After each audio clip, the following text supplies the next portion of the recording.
piimast saab juust. Järgmisel hetkel seisid lapsed suure kollase maja ukse taga. Lähme sisse, kutsus Kiiki-Miiki ja lükkas ukse lahti. Uksel põrkasid lapsed kokku juustumeister Heinoga, kes oli nõus lapsed ekskursioonile viima. Kõigepealt tuli jälle valged riided selga panna. Seejärel suundusid nad suurde ruumi, kus olid juba piimakombinaadist tuttavad hõbedased tünnid, torud ja masinad. Juustumeistri ülesanne on masinatele töökäsk kätte jagada ja jälgida, et kõik sujuks, ütles Heino sissejuhatuseks. Juustusorte on väga palju, seletas ta edasi. On toorjuustud ja kodujuustud, mis välimuselt meenutavad kohupiima. On kõvad ja poolkõvad juustud ning hallitusjuustud. Heino selgituste saatel olid nad jõudnud hiigelsuurte tünnide juurde.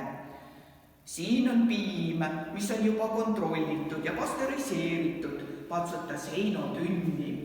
Tegelikult võib öelda, et juust on kokku pressitud kohupiim. Piimale lisatakse juuretist ja sellist ainet nagu laap, mis muudab hapnenud piima kõvaks.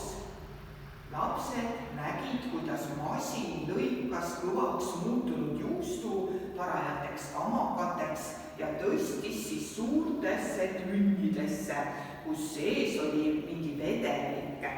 Need on soolveebasseinid, kuhu juustud jäävad olenevalt sordist umbes 1 ööpäevaks, seletas Heino. Kui kõigi masinate töö oli üle vaadatud, juhatas juustumeister lapsed keldrisse. Pärast soolamist pannakse juustud soolamiskeldri riiulitele kuivama. Sealt viiakse need edasi käärimiskeldrisse ja lõpuks külmkeldrisse.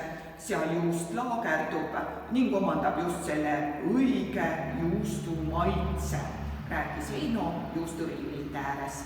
Kui juust on valmis, siis see pakitakse ja viiakse poodi.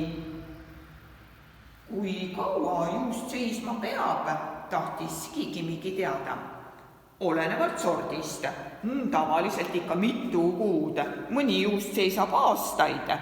Nii kaua, ahetasid lapsed. Jaa, aga me teeme juustu kogu aeg ja nii on seda ka alati võtta. Ringkäik hakkas läbi saama. Heino pidi tagasi tööle minema. Lapsed tänasid juustumeistrit ja lubasid kindlasti palju juustu süüa.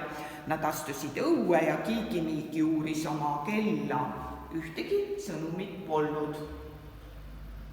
Juustu tuleb hoida pakendis, muidu see kuivab. Kuivanud juust ei ole nii kasulik kui värske. Millest tehakse juustu?